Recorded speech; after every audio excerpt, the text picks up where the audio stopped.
ಸಾಹೇಬರಿಗೆ ಜೈ ಜೈ ಜೈ ಜೈ ಜೈ ಭೀಮ್ ಜೈ ಜೈ ಜೈ ಜೈ ಜೈ ಭೀಮ್.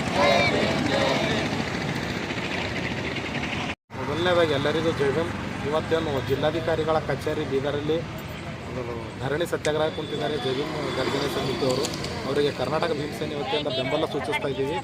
ಏನಪ್ಪ ಇವರು ಧರಣಿ ಕುಂತಿರ್ತಕ್ಕಂಥ ವಿಷಯ ಅಂತಂದರೆ, ಬೀದರ್ ಜಿಲ್ಲೆಯ ಬೀದರ್ ತಾಲೂಕಿನ ವಿಳಾಸ್ಪುರ ಗ್ರಾಮದಲ್ಲಿ ಡಾಕ್ಟರ್ ಬಾಬಾ ಸಾಹೇಬ್ ಅಂಬೇಡ್ಕರ್ ಅವ್ರ ಬಗ್ಗೆ ಪದೇ ಪದೇ ಅವಮಾನ ಮಾಡಿರ್ತಕ್ಕಂಥ ಏನು ಕಿಡಿಗೇಡಿಗಳಿದ್ದಾರೋ ಅವ್ರನ್ನ ಬಂಧಿಸಲು ವಿಫಲವರಾಗಿರ್ತಕ್ಕಂಥ ಜನವಾಡ PSI ಹುಲಿಯಪ್ಪ ಅವರು ಬಾಬಾ ಸಾಹೇಬರಿಗೆ ಚಪ್ಪಲಿ ಹಾರ ಹಾಕಿದ್ರು, ಸಗಣಿ ಬೆಳೆದಿದ್ರು.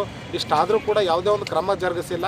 ಸೊ ಈ ಒಂದು ನಿಟ್ಟಿನಲ್ಲಿ ಅವರಿಗೆ ಅಮಾನತು ಮಾಡಬೇಕು ಮತ್ತು ಕೂಡಲೇ ಮಾಡಿರ್ತಕ್ಕಂಥ ಕಿಡಿಗೇಡಿಗಳಿಗೆ ಬಂಧಿಸಬೇಕಂತೇಳಿ ನಾವು ಇವತ್ತು ಹೋರಾಟಕ್ಕೆ ಬೆಂಬಲ ಸೂಚಿಸ್ತಾ ಇದ್ದೀನಿ.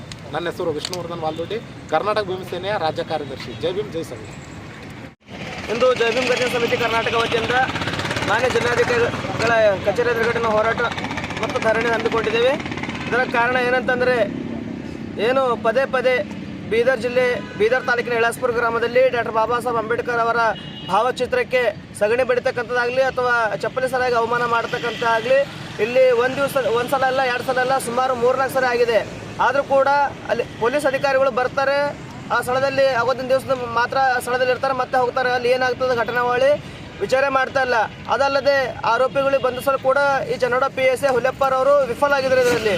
ಅದಕ್ಕೋಸ್ಕರ ಒಂದು ದಿವಸ ಅವರಿಗಂಬದೇ ಕೆಲಸದಿಂದ ಅಲ್ಲಿಂದ ಜನವಾಡದಿಂದ ಅಮಾನತು ಮಾಡಬೇಕು ಮತ್ತು ಹೊಸ ಅಧಿಕಾರಿಗಳನ್ನು ನೇಮಕ ಮಾಡಿ ಬಾಬಾ ಸಾಹೇಬರಿಗೆ ಯಾರು ಅವಮಾನ ಮಾಡಿದ್ದಾರೆ ಅಂತ ಕಿಡಿಗೇಡಿಗಳಿಗೆ ಬಂಧಿಸಿ ಕಾನೂನಿಕವಾಗಿ ತಕ್ಕ ಶಿಕ್ಷೆ ನೀಡಬೇಕು.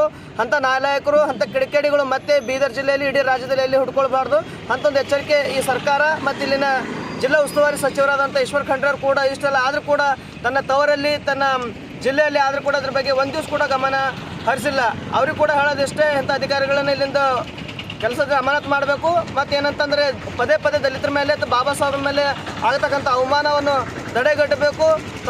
ತಾವು ಜನಪ್ರತಿನಿಧಿಗಳಿದ್ದೀರಿ, ನಿಮಗೆ ಚುನಾವಣೆ ಸಂದರ್ಭದಲ್ಲಿ ಎಲ್ಲರೂ ಬೇಕಾಗ್ತೀವಿ. ಆದರೆ ಈ ಸಮಯದಲ್ಲಿ ತಾವು ಎಚ್ಚೆತ್ತುಕೊಂಡು ತಮ್ಮ ಕಾಳಜಿ ವಹಿಸಿ ಇಲ್ಲಿ ಏನು ನಡೀತದೆ ಘಟನೆ ಬಗ್ಗೆ ಎಲ್ಲವನ್ನು ಪರಿಗಣಿಸಿ ಆ ತಪ್ಪಿಸ್ತರಿಗೆ ಶಿಕ್ಷೆ ನೀಡಬೇಕಂತೇಳಿ ಇವತ್ತಿನ ದಿವಸ ನಾವು ಜಿಲ್ಲಾಧಿಕಾರಿ ಕಚೇರಿಯಲ್ಲಿ ಸಾಂಕೇತಿಕವಾಗಿ ಧರಣಿ ಕೂತಿದ್ದೇವೆ. ಆದರೆ ನಮಗೆ ಒಂದೇಳಿ ನ್ಯಾಯ ಸಿಗಲಿಲ್ಲ ಅಂತಂದರೆ ಇಲ್ಲಿಂದ ಒಂದು ಇಂಚು ಕೂಡ ಕಲಗಾಲ ಉಪವಾಸ ಸತ್ಯಾಗ್ರಹ ಮುಂದಿನ ದಿನಗಳಲ್ಲಿ ಮಾಡ್ತೇವೆ ಅಂತ ಹೇಳಿ ನನ್ನ ಮಾತಿಗೆ ವಿರಾಮ ನೀಡ್ತೇವೆ. ಸರ್ ರಾಹುಲ್ ಡಾಂಗ್ ಅಂತ ಹೇಳಿ ಜೈ ಭೀಮ್ ಗರ್ಜನೆ ಸಮಿತಿಯ ಸಂಸ್ಥಾಪಕ ಅಧ್ಯಕ್ಷ ಬೀದರ್.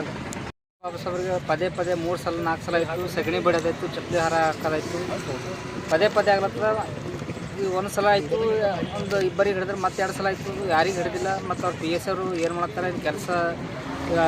ಒಂದು ತಿಂಗಳಾಯಿತು, ಒಂದು ತಿಂಗಳು ಅದ್ರ ಬಗ್ಗೆದಾಗ ಏನು ತನಿಖೆ ಮಾಡಿಲ್ಲ. ಮತ್ತು ತನಿಖೆ ಮಾಡಬೇಕು, ಅವ್ರು ಯಾರು ಅಂತ ತನಿಖೆ ಮಾಡಿ ನಮ್ಮದು ಹೇಳಬೇಕು. ಹೇಳಿ ಅವ್ರಿಗೆ ಗಡಿಪಾರ ಇದು ಜೈಲಿಗೆ ಹಾಕ್ಬೇಕಂತ ಕೆಲಸ ಮಾಡ್ಬೇಕಂತ ಅವ್ರಲ್ಲಿ ಯೋಚನೆ ಮಾಡ್ತೀವಿ.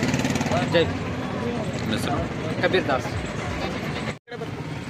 ಜೈ ಭೀಮ್. ಇವತ್ತು ನಾವು ಗರ್ಜನೆ ಸಮಿತಿ ಸಂಘಟನೆ ವತಿಯಿಂದ ಒಂದು ಧರಣಿ ಕೊಡುವ ಸಮಸ್ಯೆ ಏನೆಂದರೆ, ಒಂದು ಜನವಾಡ PSI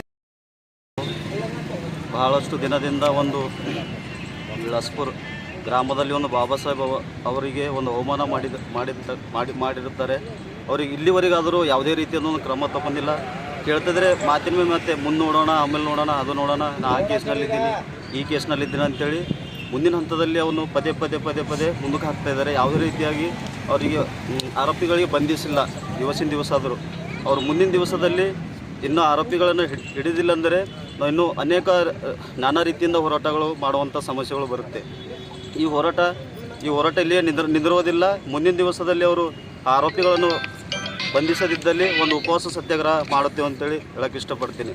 ನನ್ನ ಹೆಸರು ದಾವಿದ್ ಹಲ್ಗೆ, ಜೈ ಭೀಮ್ ಗರ್ಜನೆ ಸಮಿತಿಯ ಸಂಘಟನೆಯ ಜಿಲ್ಲಾಧ್ಯಕ್ಷ.